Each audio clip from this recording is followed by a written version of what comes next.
Good morning. Again, we want to take time to share with you the entering in of the kingdom. And we've talked in the last 3 lessons about different aspects of this. This morning, I would like to begin to look at some spiritual parallels of the birth. We talked in the last time together about the stress upon the mother and the child, and the stress on the child of coming down the birth canal, putting pressure on the head, or the battle in the mind. But we also want to talk about what, after the child comes out, what is going on. It's very important for us to catch this. So, the perspective of the child, and let's go there in the slide presentation that we're looking at.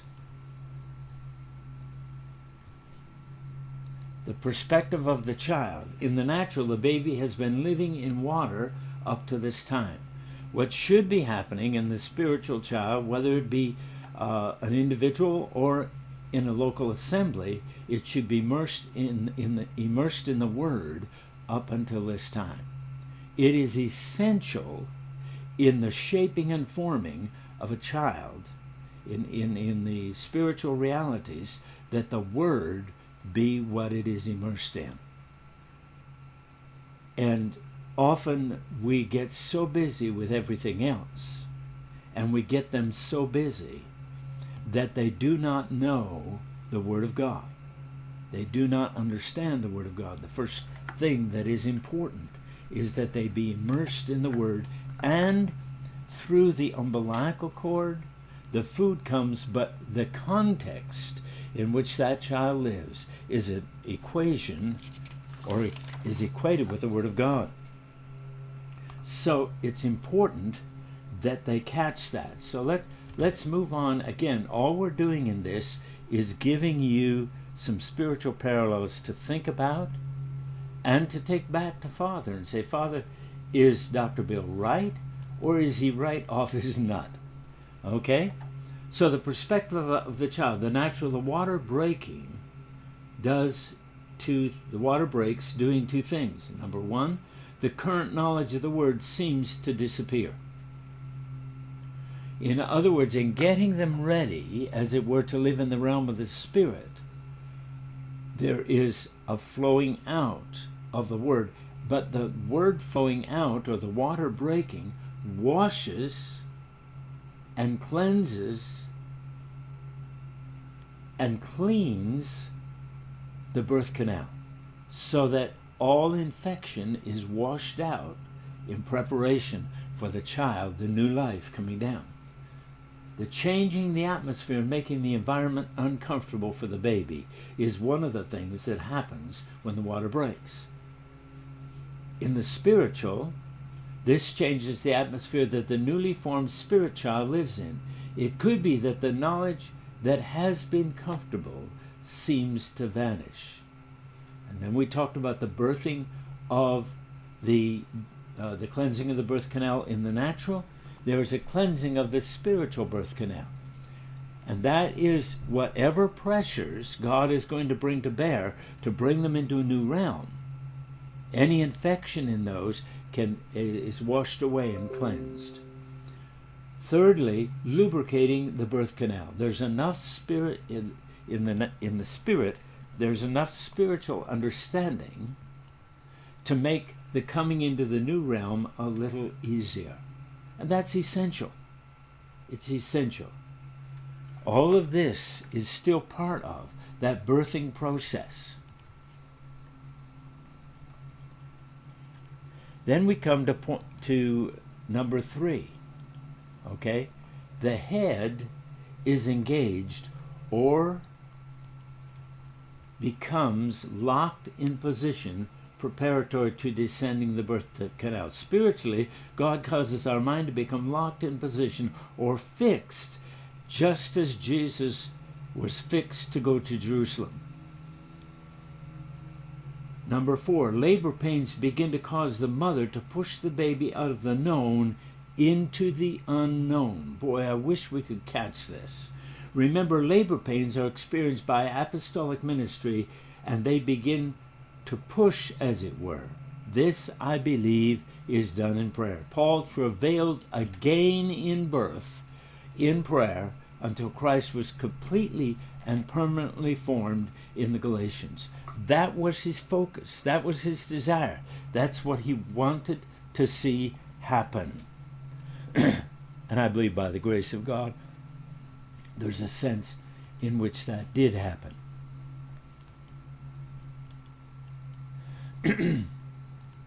Now, remember, we're looking at the perspective of the child.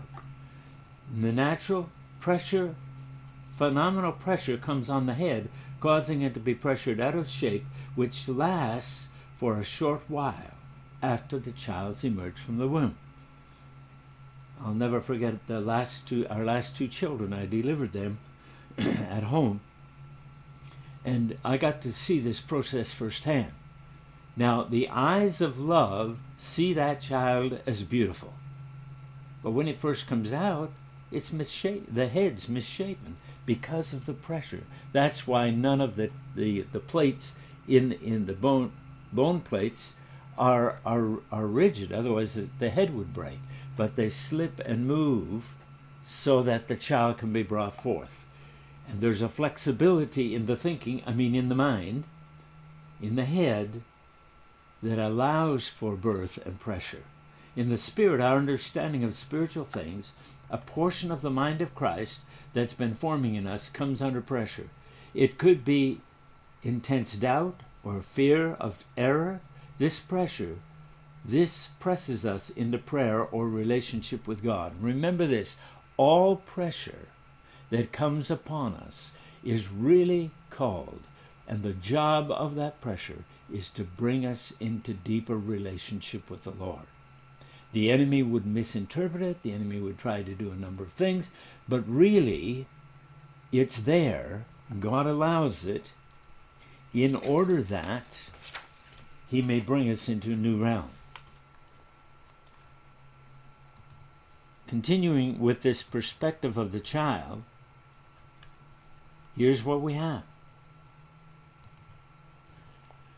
Once the head has pioneered the way, there's only one final push and the whole child pops out. In the spirit, once the battle of the mind or local leadership, who are the head of the local assembly, make it through the battle, it's easier for the rest of the body to follow. See, our problem is we want it to, in the natural, when we're thinking of a local assembly, we want it to be a certain period of time. Remember, in God, time, whether it be days, weeks, months, or years, is always governed by the work needed to be done in that particular day, that particular week, that particular month, that particular year. And if you're dealing with a year, there has to be the going through the 4 seasons spiritually. We catch these things and we won't get so upset with time. Time will not be our restraint anymore.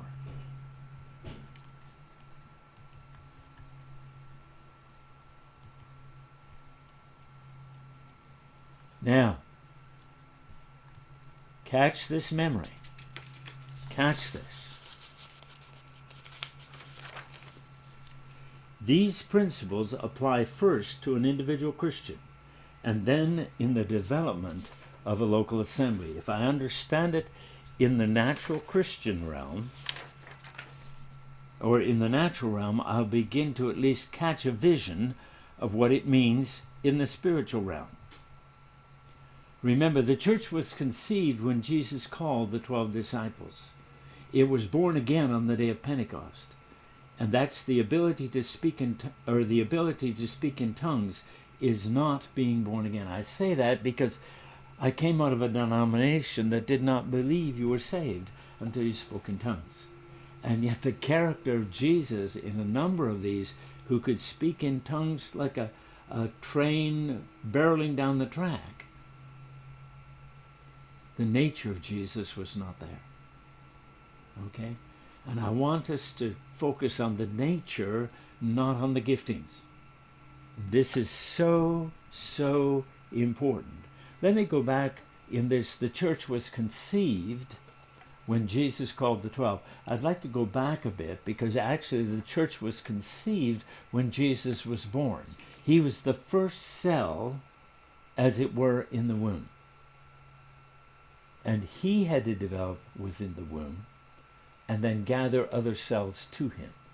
But the 12 disciples were the first members, as it were, of the church. The church was functioning 3.5 years before the day of Pentecost.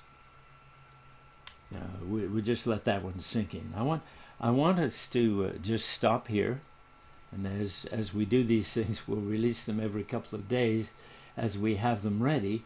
And the reason we do this and make these short things is so that you can think on these things. Search the scriptures and see if these things be so.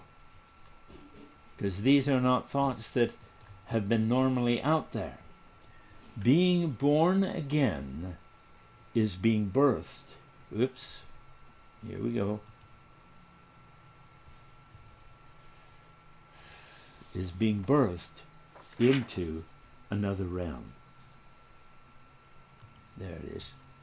Being born again is being birthed into another realm. We're going to take some time now and give you a day or two, as it were, to think on these things. Here we have the contact information again, and let me briefly run through this with you. I can be reached by snail mail at the address there on your screen, and the cell phone is there if it is needed and you desire to talk to me for some reason. But as I say, please use that carefully. You can also go to the website at drwmjhurst.com. There is product available there. There is videos, some videos there, teaching and the availability of the product. There's also a place there where you can hit the donate button and help us continue in this ministry. Then if you desire an answer to a question, my preference is that you send me an email, and because in the email I won't forget any portion of the question, and I have developed a way of answering emails, dreams, and visions, of writing right in the body of what you send me the answer so I don't miss a thing. This is Dr. William J. Hurst of Dr. William J. Hurst Ministries, teaching all nations the practical Word of God and mentoring the hungry, one student at a time. May God bless you is the cry.